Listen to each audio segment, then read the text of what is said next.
Lepo pozdravljeni v oddaji In Vivo Veritas. Danes bomo spregovorili o zgodovini Kopra. Ne tako daljni zgodovini, kot morda namiguje praznovanje 1500. obletnice prve omembe Kopra, ampak takole malo bolj moderno zgodovino bomo pogledali, če se tako izrazim. Namreč v Mali loži se trenutno nahaja razstava, ki so jo odprli že pred časom, na ogled pa je vse do 31. avgusta in govori o modernističnem Kopru. Kaj točno to je, nam bodo danes povedale kar tri soavtorice razstave. Neža Čebron-Lipovec, Nada Čibej in Vesna Pajič. Lepo pozdravljene. Pozdravljena. Torej, tri različne institucije ste se združile, da naredite to eno razstavo. Kako je pravzaprav prišlo do tega sodelovanja, kdo je dal idejo, kako je potem prišlo do dejanske razstave v Mali loži? Bom kar jaz začela tukaj, ne. Pravzaprav je bila ta razstava ena izmed razstav, ki smo jih uvrstili v praznovanje 1500. obletnice mesta. Ko smo razmišljali, kako pristopiti k temu praznovanju oziroma kaj vse osvetliti, smo se seveda zavedali, da je pomembno tisto, kar je nastalo v srednjem veku in potem vse, kar se je gradilo preko novega veka, ampak zagotovo je pa tudi obdobje modernizma in pa tudi obdobje, ki nas je privedlo do malo bližje do sedanje 1500. obletnice, pomemben gradnik našega mesta in pomemben gradnik, kako se je to mesto oblikovalo. Seveda tukaj smo potem povabili dr. Nežo Čebron-Lipovec, ki aktivno raziskuje in mislim, da je najboljša knjiga za to, živa knjiga v bistvu, kako se je to mesto razvijalo v tem času, ker aktivno raziskuje to. Smo povabili, da se v bistvu, da pripravi razstavo in potem seveda pri magistrici Nadi Čibej je pa tudi tako, da tudi ve, kaj vse pokrajinski arhiv, ki ga imamo tudi v Kopru, hrani in kje so podatki, kje so dostopni, in tako je nekako to sodelovanje tudi nastalo. Pa je torej o modernizmu v Kopru v arhivih veliko ohranjeno ali se je mogoče takole s spremembo države, če ne drugega, tudi kaj izgubilo?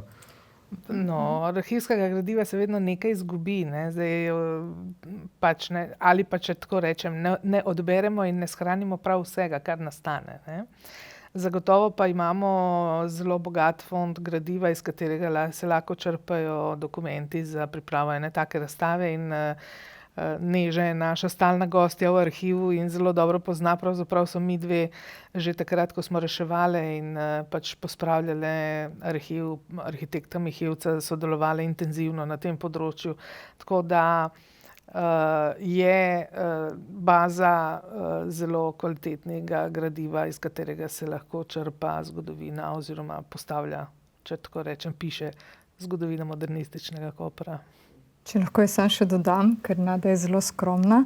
V bistvu je tako, da Pokrajinski arhiv Koper je glavna arhivska ustanova, ki hrani največjo in po mojem najobsežnejšo zbirko Mihevčevih načrtov. Prav konkretno v fondu Edo Mihevc, kjer so zbrani njegovi načrti, tisti, ki so preživeli po njegovi smrti na fakulteti za arhitekturo, in ta celoten fond je bil v sodelovanju s fakulteto za arhitekturo prenešen v Koper, zdaj že 14 let nazaj, ja, pred 20, mislim, da je bilo. Hkrati fond iz obeh njegovih domov, portoroškega in ljubljanskega. Hkrati je pa tle še komplementaren fond oziroma komplementarni fond, in to so tisti, na katerih sem jaz oddelala večino raziskovalnega dela. So pa upravni in politični dokumenti, ne, se pravi iz povojnega časa, iz časa Olo Koper, se pravi Okrajnega ljudskega odbora in potem njegovih kasnejših prestrukturiranj, ne. Tako da v bistvu imamo na enem mestu zbrane vse možne vstopne točke za raziskovanje Mihevčevega opusa, posledično pa celega širšega konteksta tega modernistične prenove. Je pa delo Edo Mihevca samo 1/3 vaše razstave. Kako bi mogoče recimo zamejile, kako prepoznamo modernizem in kako pravzaprav pomemben je bil modernizem v Kopru? To pomeni, da najdemo modernistično arhitekturo po Kopru pogosto, ali je mogoče v manjšini pa vendarle zaradi tega tako pomembna? Bom kar jaz, če lahko. jaz se sicer zdaj že skoraj 20 let s tem ukvarjam, tako da mogoče moje mnenje ni v celoti objektivno, ampak jaz mislim, da modernistična arhitektura zelo berljivo zaznamuje Koper in celotno tako zvano, bom zdaj v narekovajih, slovensko obalo, sploh ta urbani del. Ste prav izpostavili, to je bil namen, da ne govorimo samo o Mihevcu. To je v bistvu bil eden od ciljev, zato ker o Edu Mihevcu se od stoletnice njegovega rojstva leta 2011 se je začelo dosti pisati. Do tistega trenutka se sploh ni, je bil nekako potisnjen v pozabo, zamolčan, kritiziran, pozabljen. Potem pa je čez noč vzniknilo kar nekaj novih raziskovalcev in pa njegovih takratnih sopotnikov in je ostalo kar nekaj publikacij, razstave, dogodki in tako naprej. O Kopru pa ne samo, skratka je bil fokus na Mihevcu. In od takrat se je Mihevc usedel v neko kolektivno zavest, tudi v slovenskem prostoru in v našem, tem severnoistrskem, da je to bil pomemben sooblikovalec tega prostora.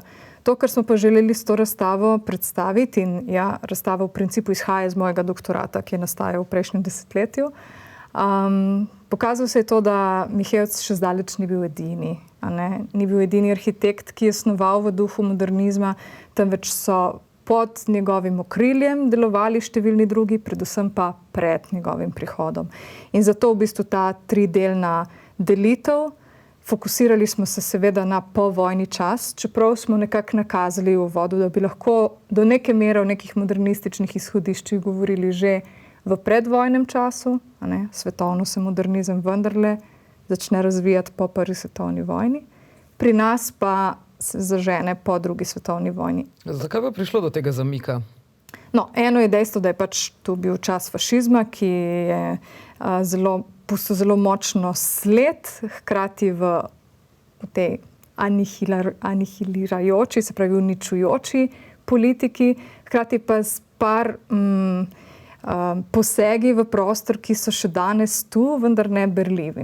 To, kar smo izpostavili, kar zdaj, mislim, že vsi vemo, sedanji Grand Hotel Koper je bil v bistvu zasnovan kot monumentalna fašistična šola v duhu takrat moderne arhitekture, ki jo lahko označimo s tem znakom stile littorio. Ampak to mogoče ni tema za danes, ker je okoli arhitekture v času fašizma imamo več vej, več uresničevanj. Ena od teh gotovo sodi tudi pod to veliko kategorijo modernizma. Tisti, recimo temu, bolj berljiv modernizem je pa gotovo ta, ki ga je prinesel povojni čas. Z vsemi političnimi in zgodovinskimi premenami, ki jih je to obdobje prineslo. In arhitektura, lahko rečem, po eni strani spremlja, po drugi strani pa kar aktivno sooblikuje te velike politične premene. Torej, mislim, da ste zasnovali razstavo tam nekje od leta 47 dalje. Ja, v bistvu tako. No, se bi lahko še tudi 45, ampak 45 se v samem mestu ni dogajalo nič konkretnega. Če samo omenimo nekaj, česar na razstavi ni, en prvih večjih takih modernističnih, urbanističnih posegov je bilo snovanje nove Gabrovice, se pravi vas Gabrovica v Savski dolini, ki je bila požgana, je dobila svoj nov hoten del, ki je bil zasnovan kot komunistična skupnost, kot neke vrste slovenski kolhoz, ampak tle moramo biti previdni s to terminologijo. Zasnoval je pa Nikolaj Bežek, to ime pa srečujemo potem v naši razstavi. Zato je leto 47 je letnica zato, ker je to začetek svobodnega tržaškega ozemlja. In čas svobodnega tržaškega ozemlja je bil izrazito idiosinkratičen, se pravi izrazito samosvoj in je povzročil to, da se je v bistvu celoten politično-družbeni razvoj, kot tudi arhitekturni, v severni Istri odvijal drugače kot drugod v Sloveniji. Imamo vendarle ta moment nekega hiatusa, bi rekli moji kolegi arheologi, pač nek zamik. In torej čas svobodnega tržaškega ozemlja in potem zelo kratko obdobje, ki sem ga in pa so na mojo pobudo se kolegice strinjale, smo ga pomenovali po priključitveno obdobje, se pravi po londonskem memorandumu leta 1954 imamo 3 leta, ko se še nekako kalibrirajo moči v tem prostoru. Do konca leta 1957, ko je že jasno, da bo pristanišče tu in da se morajo v Kopru zgoditi neke velike premene. In takrat prevlado v urbanizmu prevzame Edo Mihevc. Do tistega trenutka jih je pa kar nekaj drugih čisto pozabljenih, po mojem tudi malo hote pozabljenih in zakritih avtorjev. Kaj pa so bili, torej, kaj je bilo tisto, kar je modernizem tako, kaj je modernizem tako drugačnega prinesel od tistih gibanj prej? Sploh glede na primer, se pravi, verjetno italijanski vpliv v času svobodnega tržaškega ozemlja? Zdaj, okay, to je lahko kar dolga zgodba, ampak če na kratko povzamemo modernizem,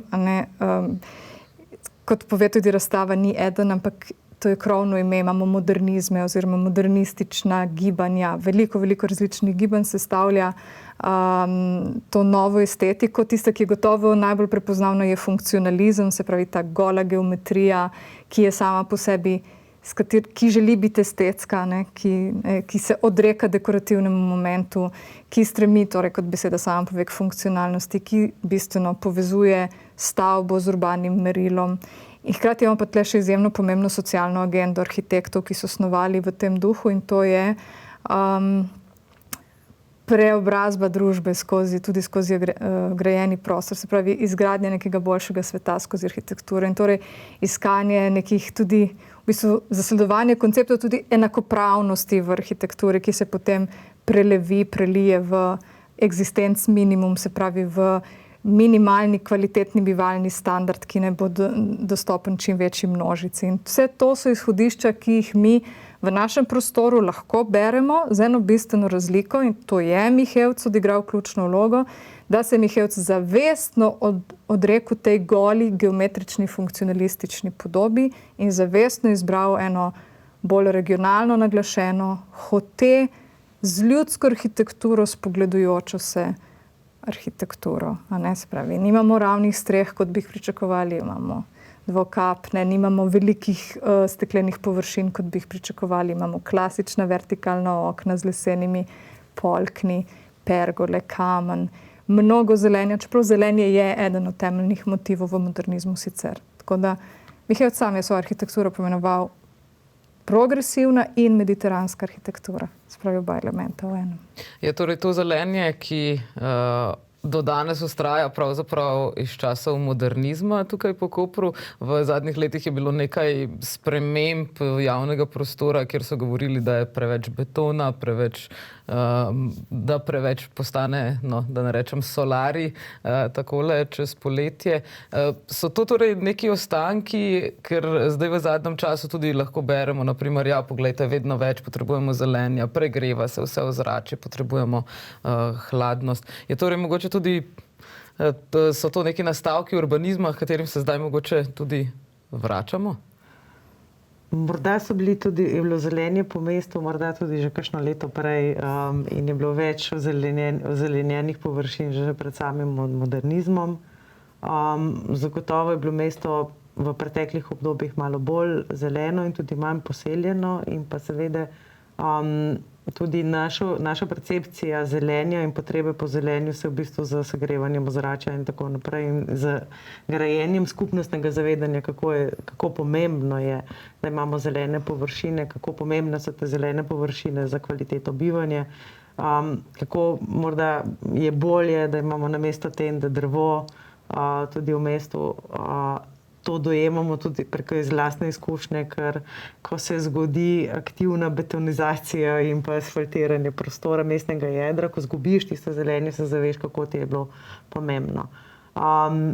Mesto se postopoma nazaj ozelenjuje, takšne so tudi usmeritve tako na evropski ravni kot na državni ravni, seveda pa tudi na lokalni ravni, ker se zavedamo, kako pomembno je spodbujati zeleno okolje. Seveda še vedno se zgodi, tudi letos se je zgodilo, da smo ostali brez parih dreves v mestnem jedru, zelo javno je bilo eno v prejšnjem mesecu, ki je pač moralo zaradi starosti iti. Tudi zdaj v tem trenutku, pač recimo tudi na Muzejskem trgu oziroma podaljšku Muzejskega trga, imamo zdaj eno drevo, ki bo morda moralo iti, pa zdaj iščemo druge arhitekturne rešitve, kako bi ga ohranili. Zagotovo je pa seveda ta usmeritev, da se poskušamo da poskušamo poiskati. Tudi recimo Verdijeva ulica je bila nekoč zasajena za drevesi, pa so zdaj tam na tistih mestih kandelabri. Poiskati načine, kako je v redu za drevo, in poiskati načine, kako je v redu za mesto in pa za prebivalce v mestu, pa seveda je drug način. No, če si sposodim izraz, betonizacija se verjetno v večji meri zgodila ravno v času, ko je nastala Luka Koper. Potrebovalo se veliko novih delavcev. Je tudi to mogoče recimo videti? Zdaj, blok, ki je tukaj zraven, je sicer Tomosov blok, torej namenjen delavcem tovarne Tomos, ampak je mogoče torej gradnja Luke Koper, nastanek Luke Koper, kot jo poznamo danes, tudi kako vplivala na... To se da tako lepo brati. V bistvu o tem smo pisali ravno s kolegi iz arhiva v tej knjigi ob obletnici prvega načrta mesta Koper, 1619. Se pravi, zdaj, ko je bila 400-letnica, 2019 je bila razstava in smo naredili knjigo in tam smo zavestno naredili tudi en tak pregled te urbane geneze. Spet ponovno tudi seveda s fokusom na to zadnje obdobje in se zelo lepo vidi. Ne? Tako kot je rasla Luka, tako so naraščajoče prihajali novi delavci, sicer kot začasni delavci, ki so se potem tudi ustalili, in tako je potem rasla okolica Kopra, a ne? Oziroma te nove soseske. Tako da se da zelo lepo videti, ne, ko dobimo te terminale v zgodnjih 70-ih, oziroma najprej Žorjavi, potem te naftni terminali, tako lepo raste iz Semedele gor proti Markovcu, oziroma tako zvana Žusterna 3. To se da kar lepo skartirati. V bistvu tega še nismo naredili, bi lahko naredili.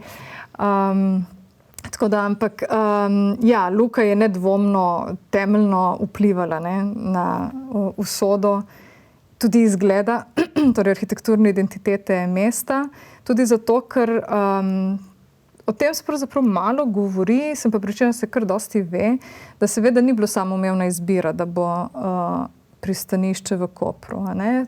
Takrat, takoj po priključitvi leta 1955, vsaj tako dragoceni arhivski dokumenti pričajo, je bilo kar nekaj razprav na vseh nivojih, in državni in okrajni, takrat se pravi, bi rekli danes pokrajinski, kje naj bo to pristanišče. In so se dosti spogledovali najprej z idejo, da bi bilo v Piranu, kot najbolj izpostavljeno, pa zelo velik škver so imeli tam Ladjedelnico, kjer je danes bernardinsko počitniško naselje.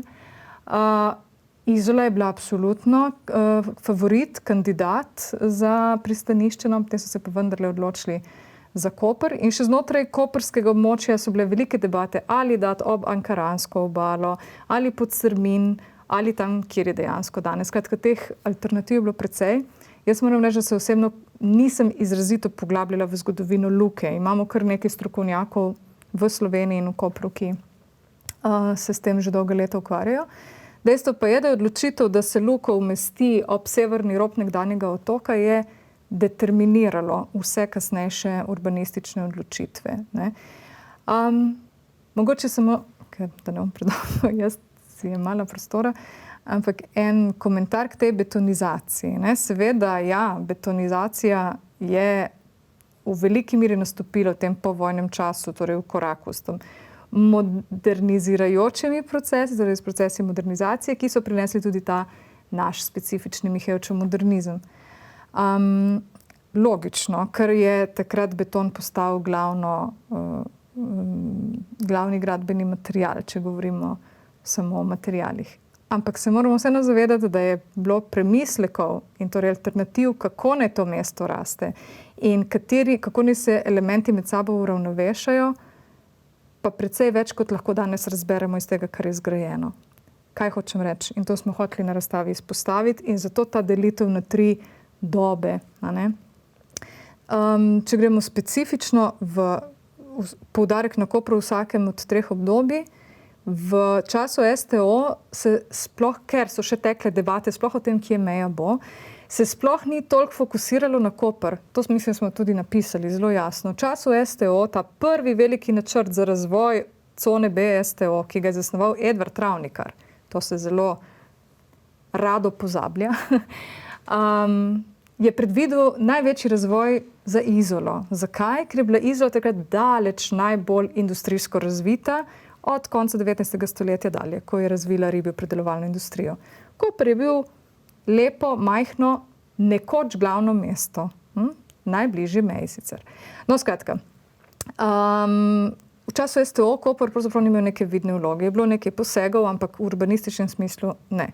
Potem pa nastopi čas priključitve oziroma po priključitvi, ko tu prevzame vlogo glavnega urbanista ta Nikolaj Bežek, ki sem ga prej omenjala, torej snovalec Žegabrovice, tudi sicer Ravnikarjev sodelavec. In če se vrnemo v razmislek o betonizaciji, on zasnuje razvoj Kopra tako, da pusti staro mestno jedro v principu nedotaknjeno. Celoten pas solin nekdanjih, tega močvirja, spravi soline so bile opuščene predelava pred Prvo svetovno vojno, po drugi svetovni vojni velika malarija in fašistične oblasti začnejo z bonifikacijo, spravi melioracijo, s suševanjem in že delno z nekimi načrti pozidave. No, skratka, ta prazni prostor Nikolaj Bežek pusti prazen, zelen, kot zeleni pas in kot on, te kategorije se še danes uporabljajo, kot rezerva za stanovanjsko pozidavo v zadnji možni fazi. Spravi, in načrtuje novo mesto na tako imenovani terrafermi, spravi na kopnem v Semedeli, v Škocjanu, se pravi, Škocjan je območje pokopališča, in Bertoki. Najbolj se fokusira na Semedelo in jo tudi imenuje Novi Koper. In Bežek je bil tisti, ki je razvijal to klasično, internacionalno varianto modernizma, čista geometrija, kocke, bele, ampak krasni, pretočni prostori, svetloba, zeleni in tako naprej. Pol pa nastopi Mihevc, ki ta načrt povzame v smislu, da se nasloni na razvoj Semedele in jo predela estetsko po svoji novi arhitekturnem jeziku. Urbanizem je še vedno Bežkov. Ključna razlika, ki nas pelje v debato o betonizaciji, pa je Mihevčev predlog, da se celotno območje nekdanjih solin pozida. Ampak tle spet moramo znati brati načrte, in zato je zelo lepa gesta bila tudi pred letom, 2, me bo Nada popravila, ko je v Pokrajinskem arhivu bila razstava o Edu Mihevcu in je kolega Butkovič, ki je eden od avtorjev ene od knjig o Mihevcu, naredil tudi maketo tega Mihevčevega načrta. In se tam zelo lepo vidi, da tudi ta domnevna betonizacija ni bila dejansko zamišljena kot betonizacija, ampak je bilo to zamišljeno kot pozidava z bogato zelenjenimi soseskami, z različnimi stavbnimi tipologijami. Od vrstnih hiš, verižnih hiš, nizkih blokov in tudi stolpnic. Tako da, kaj je betonizacija? Prej smo govorili o zelenju in smo imeli v mislih, predvidevam in Vesna imela v mislih predvsem prav izravnavanje samih tal, kjer se dvigajo skrle in se potem poliva z tiskanim betonom. Pa tudi ta razlika je bila v bistvu v času modernizma, pa potem še neke so bile usmeritve na nacionalni ravni oziroma kakšno je razmerje bivalnega okolja oziroma okolja, v katerem živimo, ki ga uporabljamo. Ta urbanistični koncepti so bili drugačni, kar je bilo tudi merilo, koliko, recimo, če je eno stanovanje v bloku, koliko mora biti zelenih površin. Takrat ni bilo, ker danes bolj razmišljamo o tem, ko se delajo urbanistični načrti, bolj razmišljamo o tem, ali bo na stanovanje, ali boste na stanovanje 2 parkirni mesti. Takrat ni bilo nujno, da bi imeli na vsako stanovanje mogoče eno parkirno mesto, če je že bilo, je bilo pa nujno, recimo v 50-ih, v 60-ih, ko so se načrtovale soseske, je bilo nujno, da ima stanovanje tudi vrt, je bilo neke zelene površine, ki se jih potem tudi kot uporablja. Tako da jaz ne bi rekla, da je šlo za pretirano betonizacijo. Je pa to material, ki je bil seveda uporabljen zato, ker je bila tehnologija dosegljiva. Te stvari, da kot družba razmišljamo o prostoru, ki je izven našega osebnega, lastninskega, kapitalističnega, izven te naše lastnine, kaj so te skupnostni prostori, pa mislim, da se pa to počasi malo vrača nazaj, da potrebujemo tudi igrišče, poleg da je pomembno, ko snujemo sosesko, da potrebujemo ne samo 2 parkirni mesti na stanovanje, ampak tudi igralo, na katerem se bo otrok igral, klopco v senci drevesa, v katerem bo ali mamica z otrokom, ali očka z otrokom, ali pa babica v bistvu opazovala to igralnico. In to je neka stvar, ki je v bistvu še ostalina tega, jaz vedno rečem, da je, ne vemo v slovenski Istri ne vemo, v kako lepem skupnostnem okolju živimo, zato ker so igrišča kar precej posod prisotna in ta igrišča so živa in tukaj se še dogaja to, da otroci igrajo fuzbal na trgu. Ker je pač to ravna površina, ki je. Ne glede na to, kakšna negodovanja so potem od sosedov, ker jih moti butanje žoge ob steno.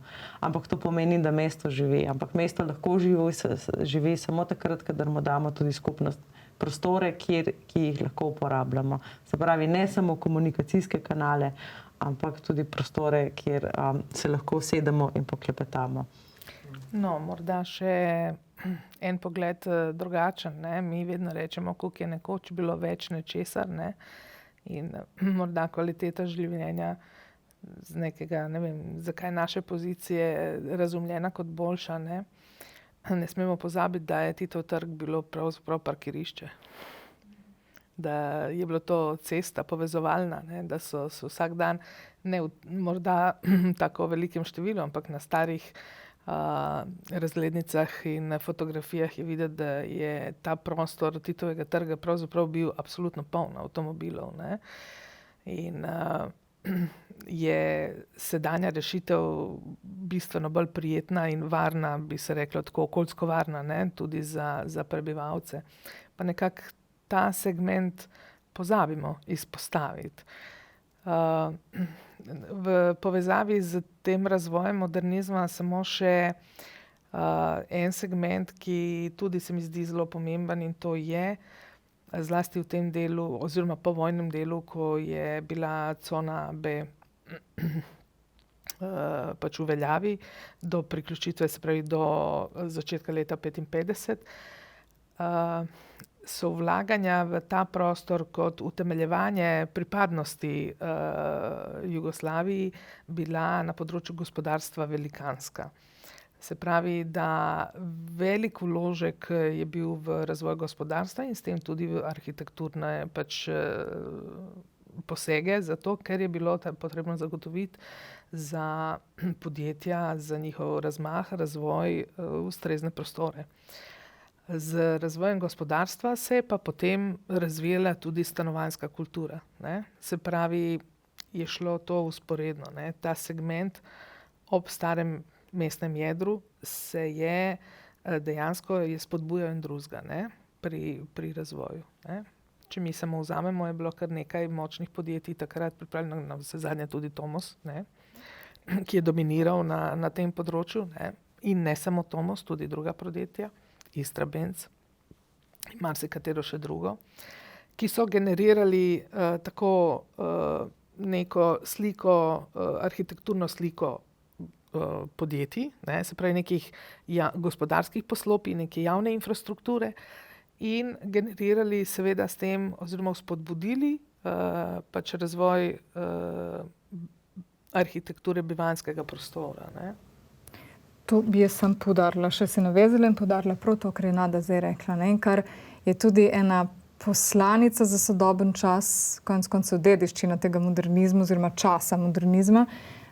Tomos je v bistvu zgradil 3/4 Semedele. Ne? To je koncept, ki ga danes ne srečamo več. Ne? Da bi nek veliki delodajalec tako celovito poskrbel za svoje zaposlene. Mislim, so že številne razstave, nazadnje odmevna razstava prav v Tomosu par let nazaj v Libertasu, ne, so to, mislim, da zelo nazorno pokazale. Ne.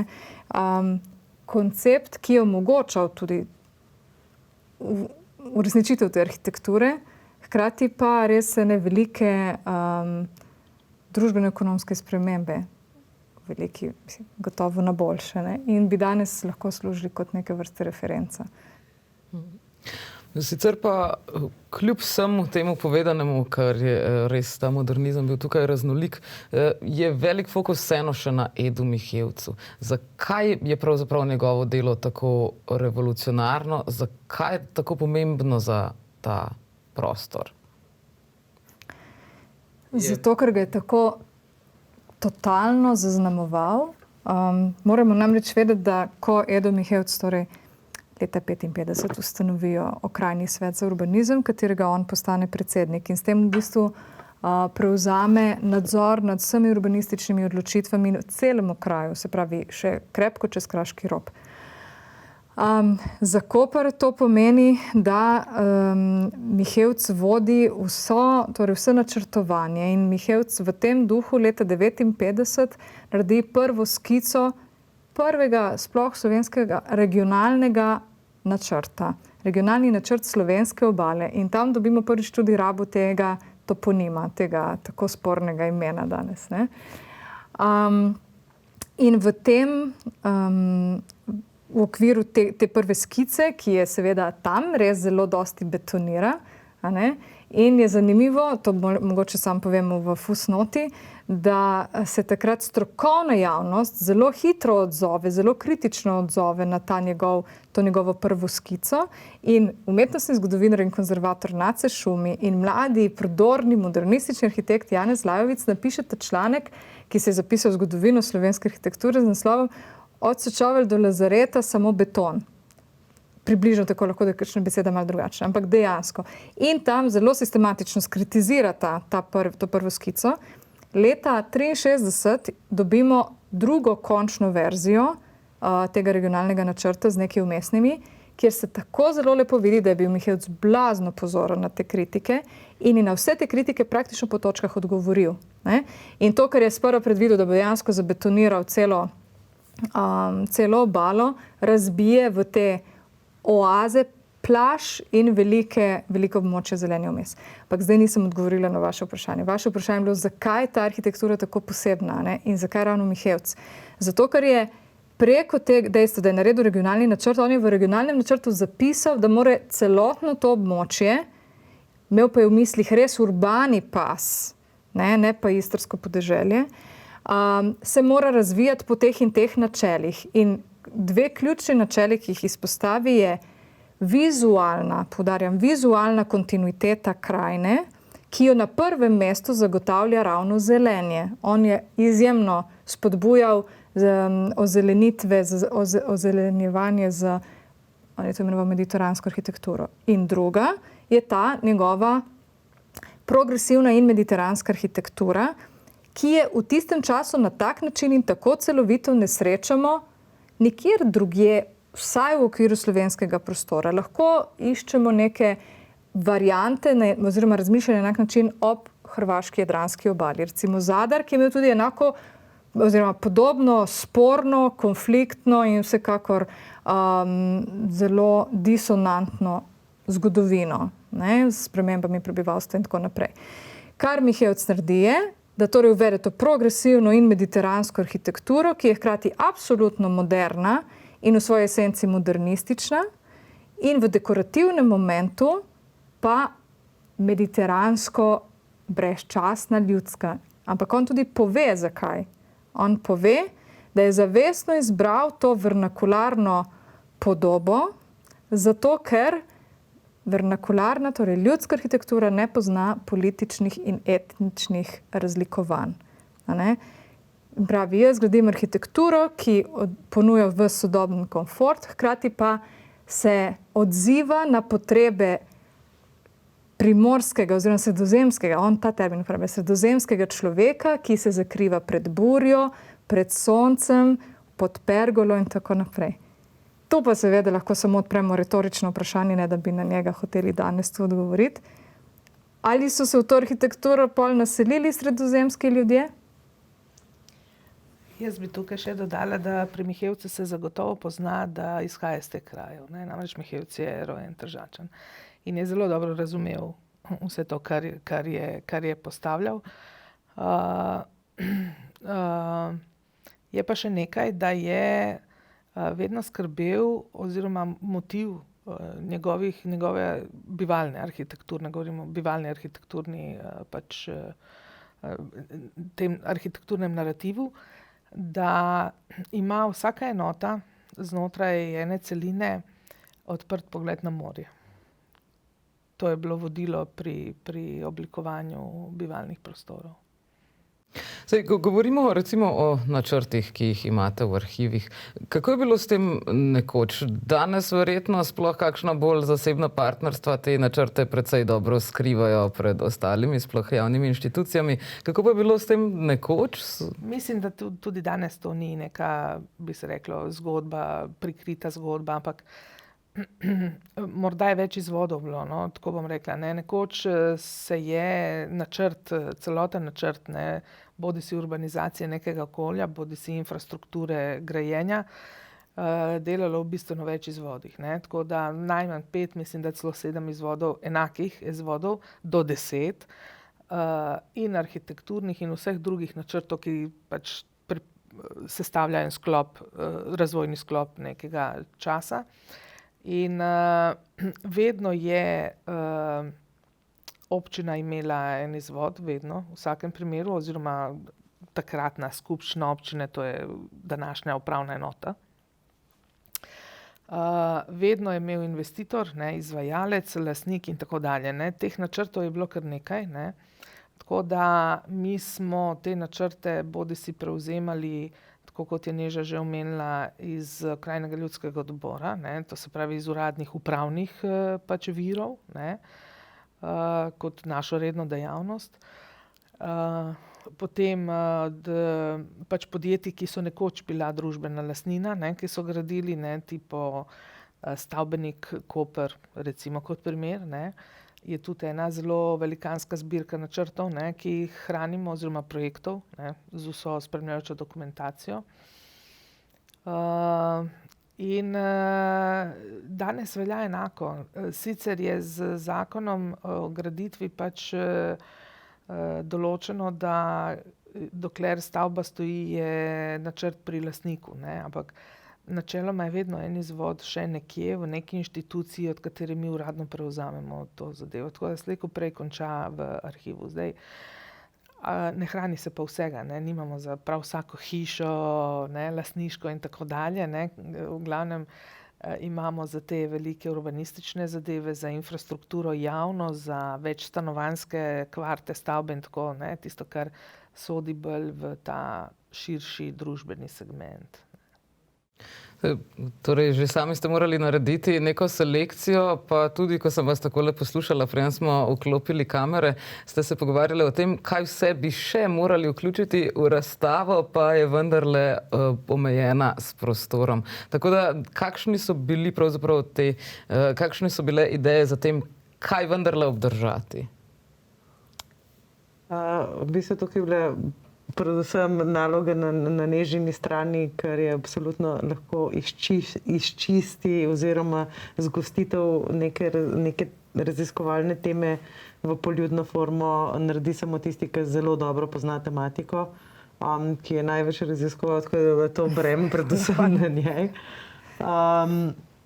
Hkrati je tudi bila ona tista, ki je pridobila največ glavnino fotografskega gradiva, tudi iz privatnih fondov, ne samo iz javnih fondov.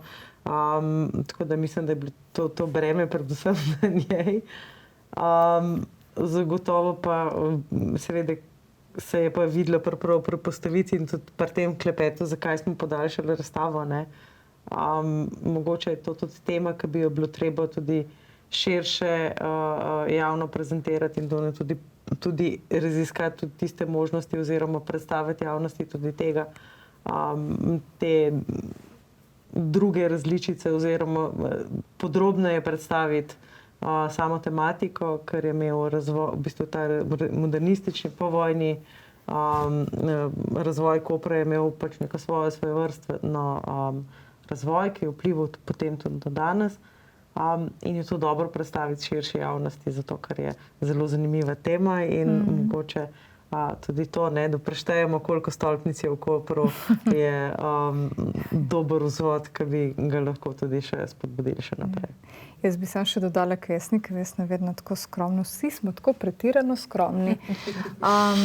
Skratka, kako so se zvestno najprej menili o tem, kako zdaj na teh 7 mrež, ali koliko jih je, spraviti to res zelo kompleksno in zelo bogato zgodbo, ker to, kar je Nada izpostavila, In bi tle še morali podkrepiti dejstvo, da imamo načrte, ki so prišli v odobritev, niso bili nujno odobreni, so bili prilagojeni. Pred tem imamo še niz nekih idejnih, nekih skic, mislim, materijale je res ogromno in je blazno zanimivo opazovati, kako pač genezo neke ideje, genezo neke rešitve, konfliktov je bilo tu ogromno. Zato smo se na koncu odločili, da res naredimo eno tako panoramo, res ključne mejnike, ključni urbanistični načrti, ti so tukaj zdaj v Mali Loži in za vsako to obdobje neko res reprezentativno eno ali dva objekta. To je bil na koncu tak kompromis, seveda z željo in načrtom, da se to preoblikuje, razširi v neko večjo razstavo, v neko publikacijo. Ker je material izjemno dragocen, če si lahko vzamem še dva poudarka. Eden je to, da to je res dediščina. Dediščina je arhitektura, dediščina je gradivo. Ne? Dediščina je gradivo in dediščina je tudi vedenje v tem prostoru. Ne? Ker v to praznovanje 1500 je bil zdaj Mihevc res na Vesnino pobudo oziroma po Vesnini zaslugi vključen kot enako pomemben gradnik. Ne? Zdaj seveda tisti, ki smo malo bolj fokusirani na raziskovanje zgodovine 20. stoletja, bomo pa vendarle vedno izpostavili, da ni bil samo pomemben gradnik, enakovreden gradnik, ampak je ključen gradnik. Zato, ker je to, in zato jaz vedno pravim, preden bomo porušili karkoli iz povojnega časa, dajmo pomisliti, koliko nam ta stavba pripoveduje o nas samih, tistih, ki smo potomci tega časa in predvsem tisti, ki smo potomci ljudi, ki so v tem trenutku po vojnem v ta prostor prišli in ga gradili. Ne? Ker ni samoumevno. Ne? Sploh ni samoumevno. Jaz vse svoje, mislim, med številne svoje članke začnem s citatom Vlado Šava. Vlado Šav je leta 1996 napisal en čudovit kritičen esej o mrtvem mestnem jedru Kopra. In med drugim je tam not zapisal in rekel, kakorkoli že, dejstvo je, da sedanji prebivalci Kopra imajo zgolj 50 let skupne zgodovine.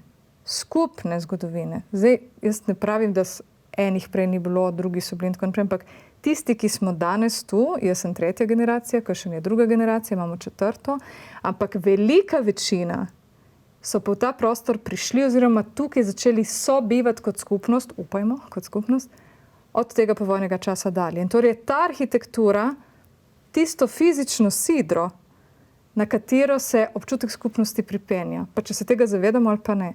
In zato je to sodelovanje, to predstavljanje ključnega pomena.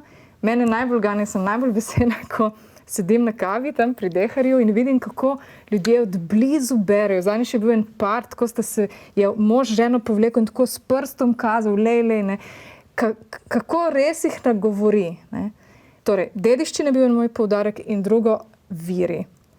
V času, ko se da vse reproducirati, vse dati na internet in razposlati okoli po svetu, ne da bi povedali, kje smo dobili, kdo je to naredil, v kakšnem kontekstu je fotografija nastala, je toliko bolj pomembno, da tisti, ki strokovno delamo na tem področju, poskušamo to, ne morem drugače reči kot brezbrižnost, skompenzirati strokovnim pristopom. In zato je bilo zame ključnega pomena, da smo vse tri skupaj, da NADA sodeluje, da arhiv da vse podatke, da se to ustrezno citira, in da tudi vsi drugi viri, kot je Vesna izpostavila, se pravi iz privatnih fondov, so na natančen in pošten način navedeni. Ker na ta način se tudi poklonimo in zahvalimo tem, vsem, ki sooblikujejo vedenje o tej skupni dediščini. Žal to pač ni praksa. Ne? Zelo prepogosto se preprosto vzame, prisvoji, da štempilko in proda kot svoje. Tega pa jaz strokovnega vidika ne morem sprejeti. Na ta način se tudi ljudi nagovori in je odziv ustrezno temu pač boljši. Ne? Ljudje vzamejo nekaj takega za svoje. Ne? Pa bi rekla tako, ne glede na to, koliko je bil recimo Mihevc, nekako ga vlečemo zaradi tega ključnega prispevka v tem prostoru, koliko je bil skritiziran zaradi nekaterih rešitev. Danes si verjetno določene stvari ne znamo niti predstavljati brez teh njegovih rešitev. To je obalna cesta, ki jo je on sprojektiral, ne? Ker nam je danes tako zelo samoumevna, ne? Da se niti ne zavedamo, ne? Tega. Torej, pustil je res en velik pečat v tem našem prostoru.